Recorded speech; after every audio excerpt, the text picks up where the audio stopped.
They say that the deep has its own kind of silence, but it's not peaceful. It's not empty. It's watching, it's breathing, it's waiting. I didn't know it at first. When I opened the hatch, all I saw was the ocean stretching out forever under twin suns, shimmering like something out of a dream. For a second, I thought it looked beautiful. Then, I felt the air, thick and heavy, like it was alive. And then I heard it.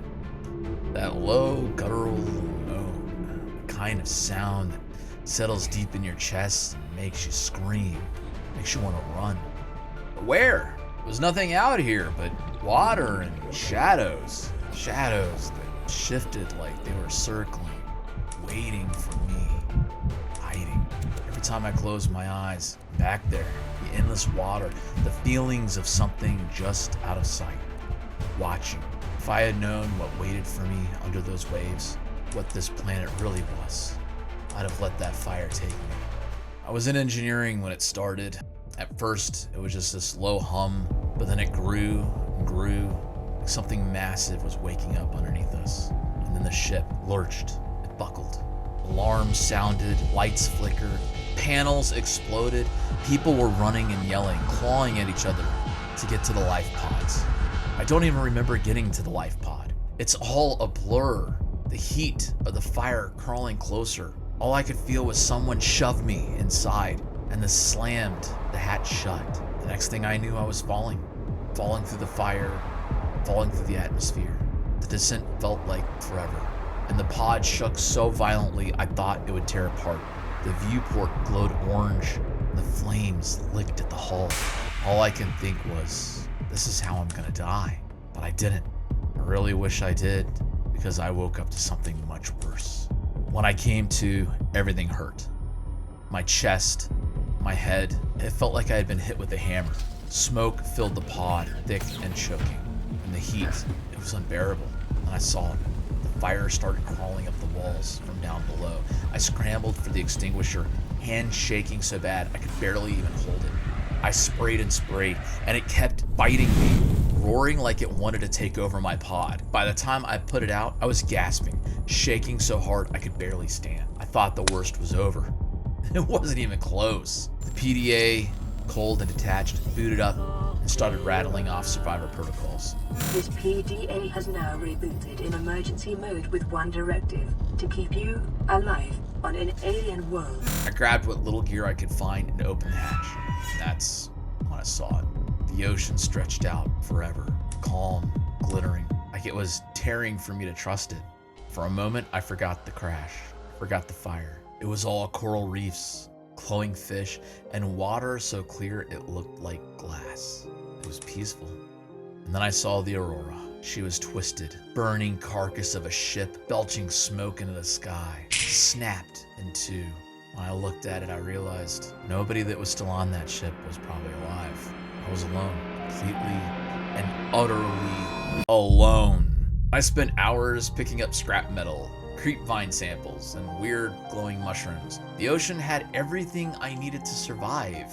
If I could just manage to not get eaten. Nights, though, imagine pitch black water stretching out forever with strange shapes moving in the distance.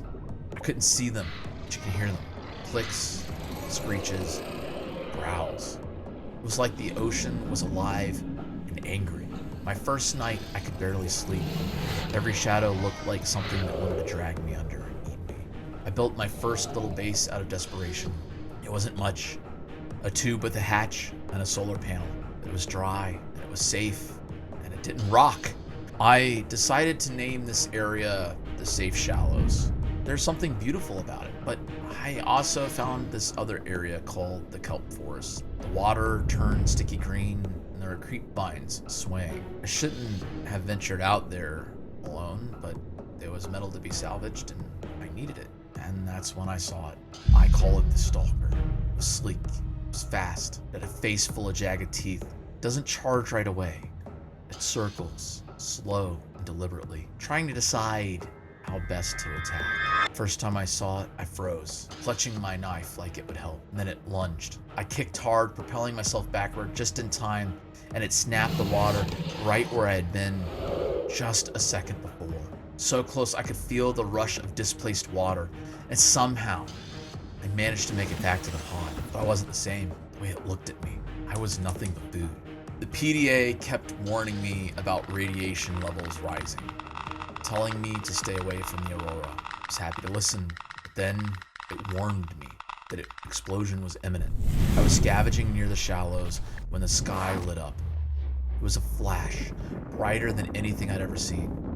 And then boom, the shockwave hit seconds later, knocking me off my feet and back into the water.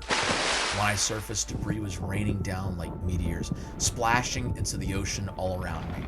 The PDA said something about the core destabilizing, about the explosion altering the environment. I didn't hear most of it. My ears were still ringing. All I could think of was, what am I gonna do now? I made a plan. I was gonna get back on board the Aurora. I was gonna fix the reactor core, and I was gonna stop the radiation levels from rising. But something else had plans. Something big. If you ever see a Leviathan-class creature, it's no good. Imagine a bus-sized shark with tentacles and bioluminescent patterns that make it look like a demon rave. The first one I saw was called a Reaper. A Reaper Leviathan. Its roar wasn't just a roar, it was guttural. It was an underwater howl. It didn't just see me, it could hear me, it could feel me. That's how it hunts. Echolocation. I was in my Seamoth, this tiny one-person submersible. I thought I would be fine, but when I didn't expect it, the Reaper Leviathan grabbed it. It started running around with it in its mouth like a dog with a chew toy. It took me a long time before I went back after it destroyed that, but I had to. I needed the resources. Now, let me explain. There's this part underwater. I named it the Lost River. It's kind of hard to explain, but it's a river under the water. This place kind of felt haunted.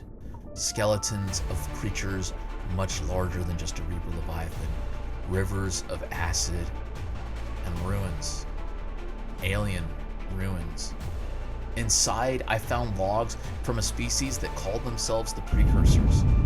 They were studying a disease called the coronavirus, which, surprise, was still actively infecting everything. And after I scanned myself, I realized it was also infecting me. Everything was dying, including me, just slowly. The Precursors weren't just scientists, though. They were prisoners, trapped here with the virus. An ancient being called the Sea Emperor reached out to me telepathically. It wasn't hostile. It was sad.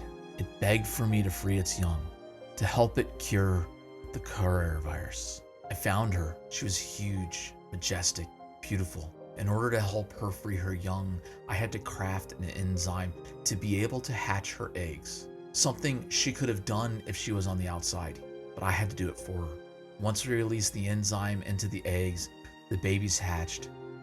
They thrived like little stars, enzymes pouring out of them, curing the infection. But I wasn't done yet. I could have left, but I didn't want to.